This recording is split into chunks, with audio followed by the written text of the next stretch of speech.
Macam tu.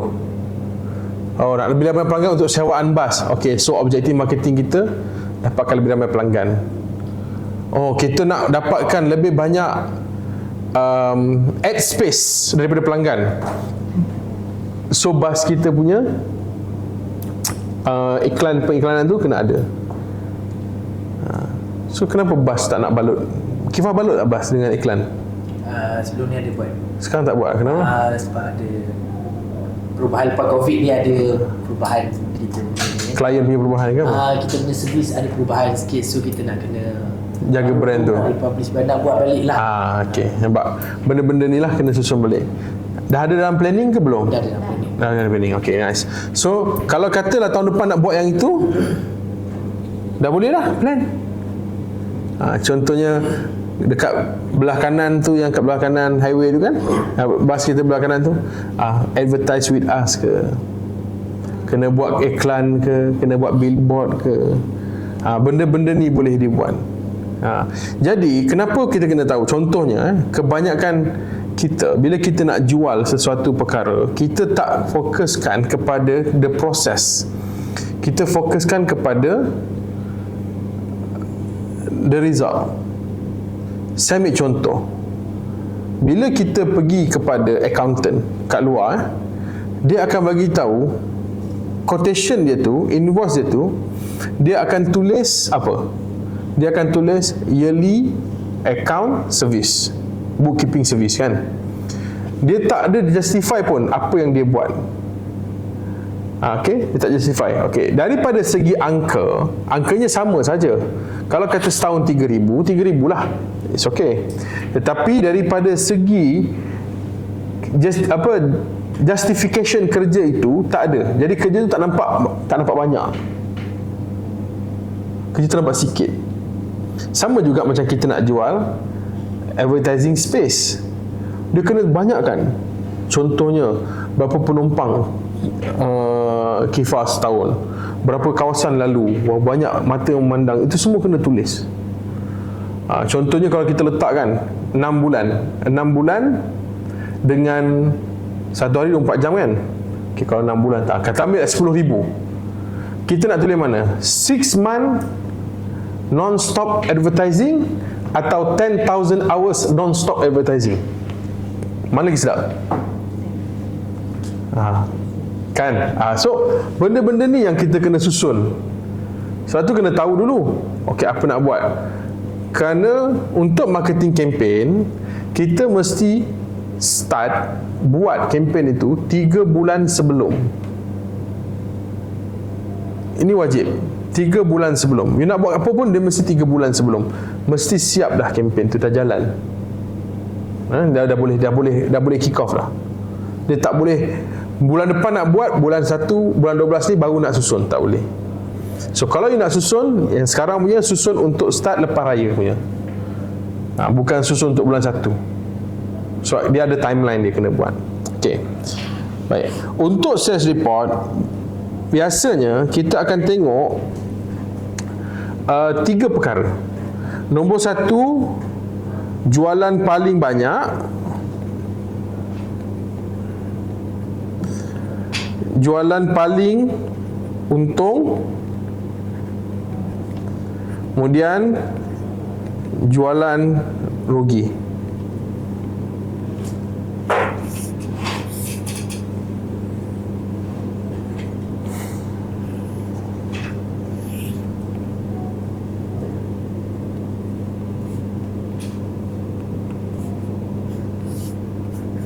Okey.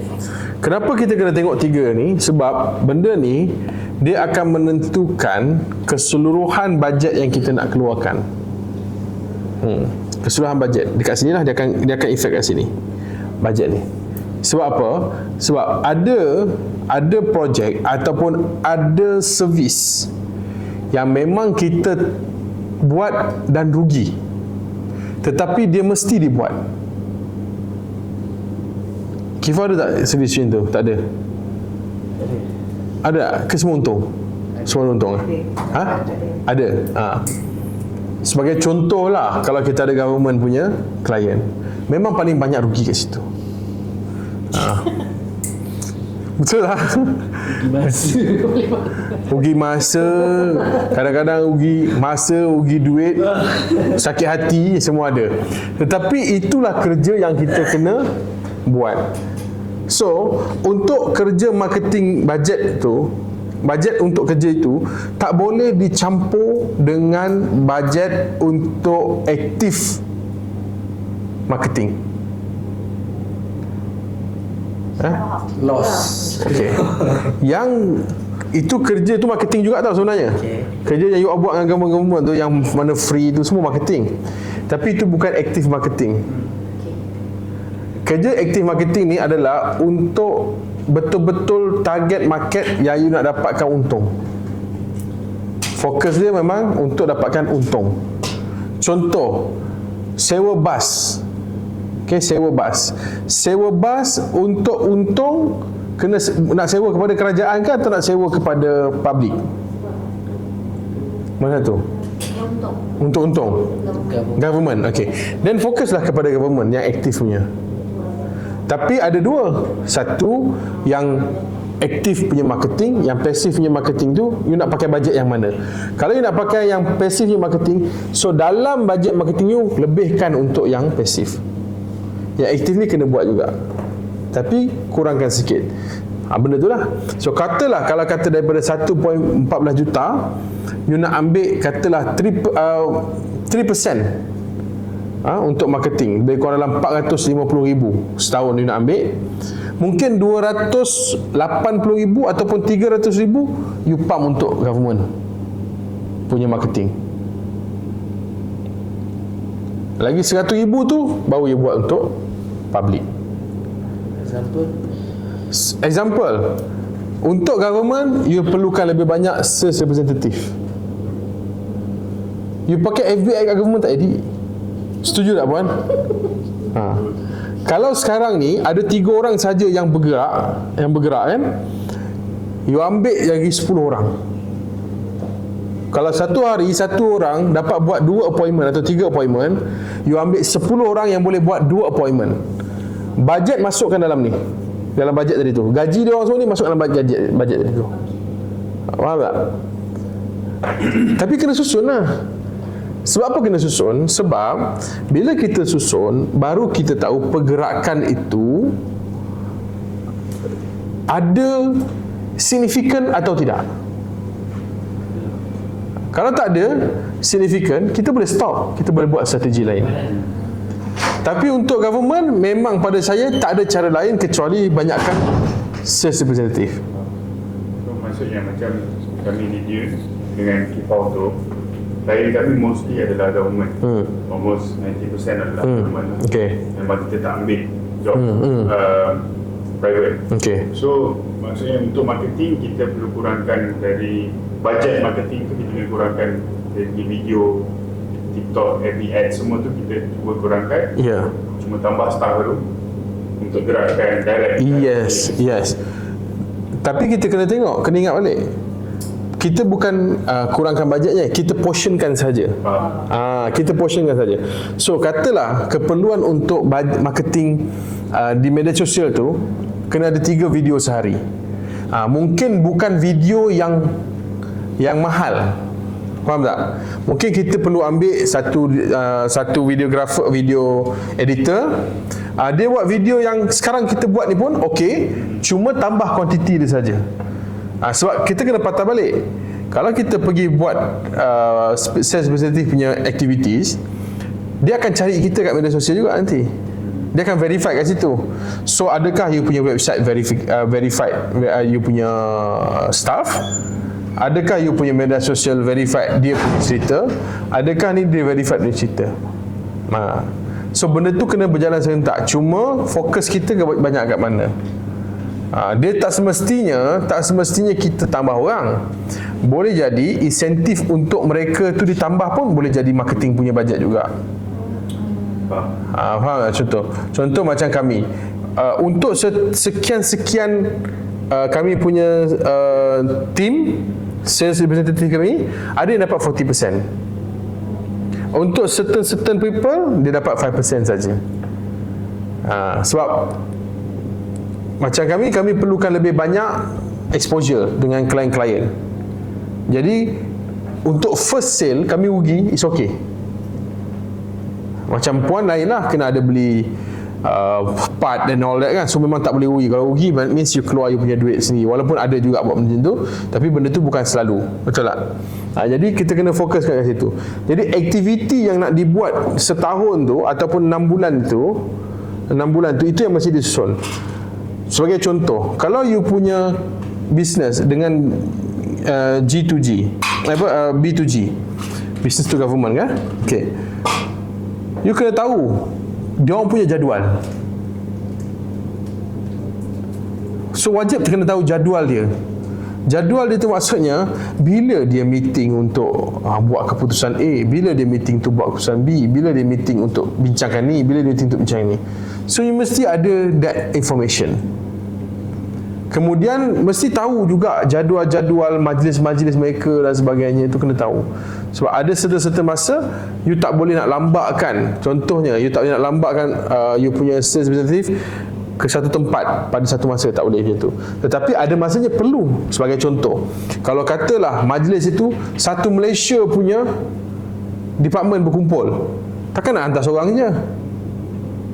Nampak tak? Kalau you ada 10 orang, okey, 10 orang kita sembang kat sini, kita serang kat sini. Contoh belah sana. Macam kami lah, kalau kami pergi expo, kami takkan pergi seorang. Kami akan pergi at least 7-8 orang. So row ini kau cover, row ini aku cover, row ini aku cover, row ini kau cover. Macam tu. Faham tak? Kalau kata dalam tu ada 200, 300 booth, ada 10 orang, booth 7 hari, cover lah seorang 30 booth. Objektifnya apa? Nak dapatkan nombor phone saja. Ini untuk staff yang sedia ada ke ataupun set up the new team untuk ikut plan lah. Ikut plan lah. Contoh kalau Mata Fair tu banyak aja syarikat-syarikat yang perlukan bas, right? So ada berapa banyak syarikat pelancongan dekat situ, berapa banyak syarikat transportation dekat situ, semua dekat situ. So yang you masuk, you buka dekat Mata, itu aktif punya marketing. Team you yang berjalan di seluruh Mata tu, itu pasif punya. Faham maksudnya? So ini kena jalan, ini pun kena jalan. Yang ini B2C, yang pusing tu B2B. So kalau you tak plan benda ni, tahun depan punya Mata, you buka booth je lah. Betul tak? Pak pada you, kalau kat Mata ni, klien ni saja, orang yang beli package dapat. No, B2C tu banyak tu, cik. Kalau daripada beribu, berapa Mata berapa banyak pembami dia? Pembami dia. Tengok pada dia punya luasan dia. Biasa yang tuan tahu 400, 500. Sampai 1000. Satu booth aja maybe dalam 3 to 5. Maknanya banyak lah. Banyak situ. Lepas tu ada pula luar negara punya sekali kan. Yes. Depends on the booth berapa keluasan. Ya. Maksudnya banyaklah kat situ kan. So kalau you masuk Mata, you hanya fokus kepada B2C saja, rugi lah.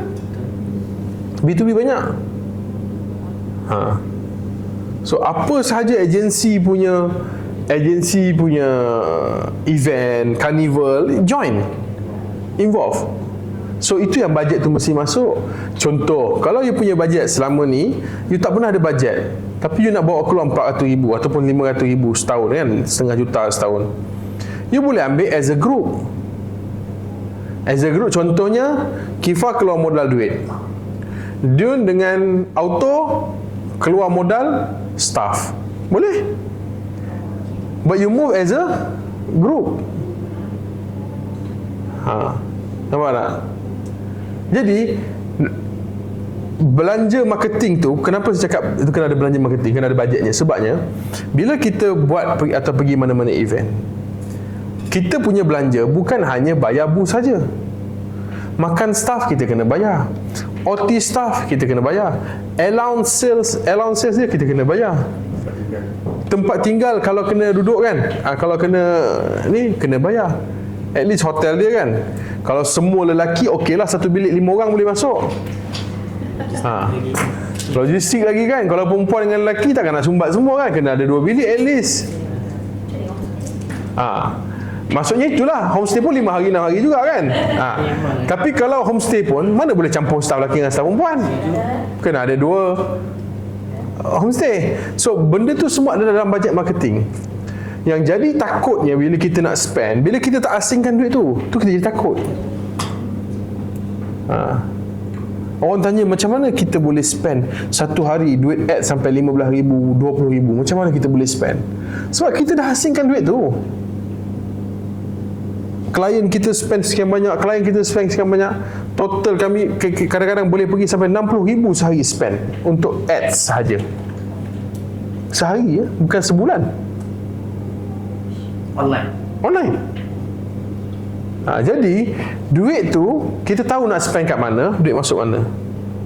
Contoh, kalau kita spend RM10,000 untuk satu event, khas untuk askar yang merayap-rayap di setiap booth saja, kan, RM10,000 untuk 7 hari.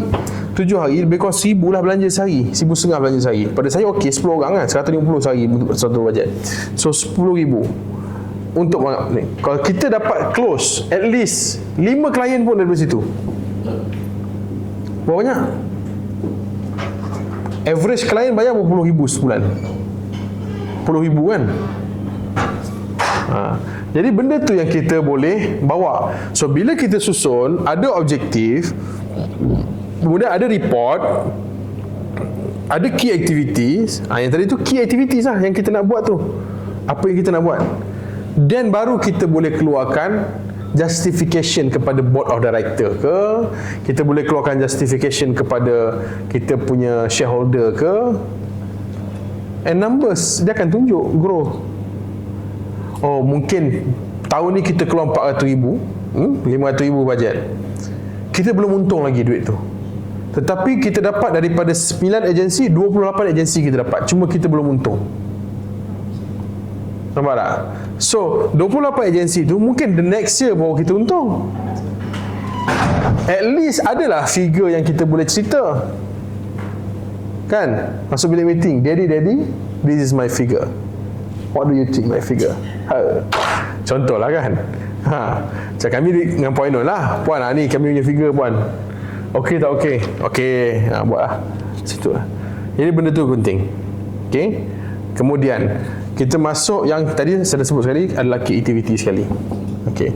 Kemudian timeline. Masuk kepada timeline. Timeline ni dia ada, macam saya cakap tadi lah, dia ada 3 jenis. Yearly, quarterly, monthly.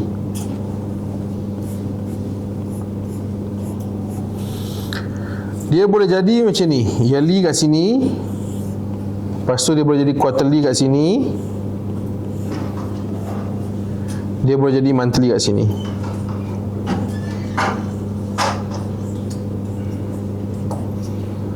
Okay, yang ini yearly, yang ini quarterly, yang ini monthly. Okay. Yearly ni, okay, paling senang kalau kita nak faham. Yearly ni apa yang kita nak orang ingat kita sepanjang tahun. Contoh macam travel, Kifah Travel kan, kita gunakan satu saja slogan, Your Travel Buddy contohnya. Contoh kita guna yang tu. So setiap kita punya plan di sini, yang berada di sini, daripada yearly, quarterly dengan monthly ni, dia mesti ada elemen your travel buddy.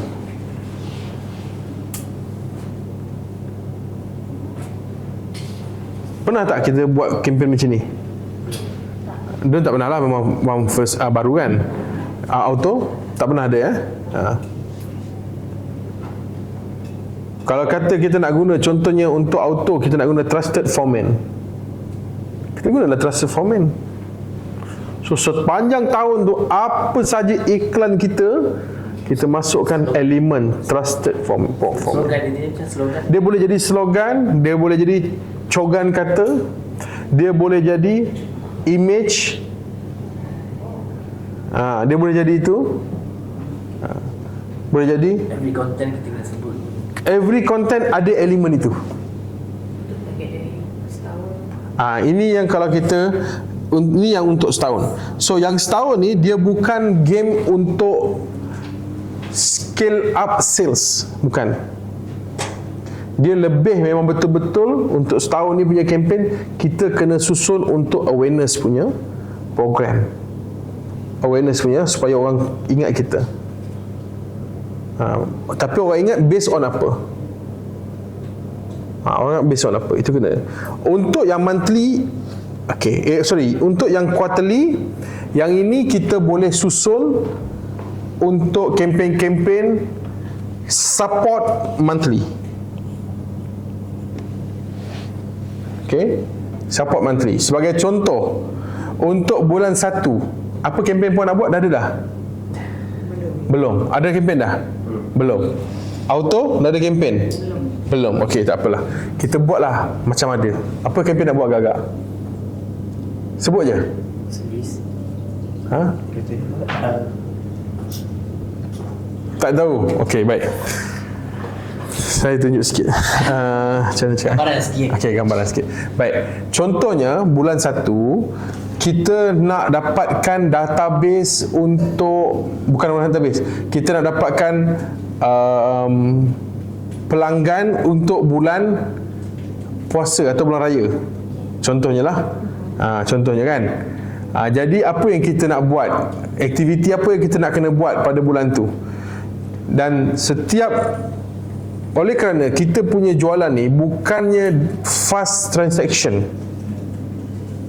Kita bukan macam jual air, nah ambil RM1. Dia tak ada. Dia proses dia. Kalau dalam bahasa marketingnya, bahasa salesnya, dia panggil sales proses dia panjang. Dia ada yang sales proses dia pendek. Contoh macam jual air ni, dia very transactional. Ambil lah RM1. Aku mana nak ambil 4 biji RM2, 4 botol RM2. Very transactional. Macam kita punya bisnes yang ada dalam ni, dia transactional, tapi dia bukan fast transactional. Dia bukan. So dia perlukan memang at least quarterly. So quarterly kita memang nak tambahkan database untuk bulan sebelum puasa, sebelum raya.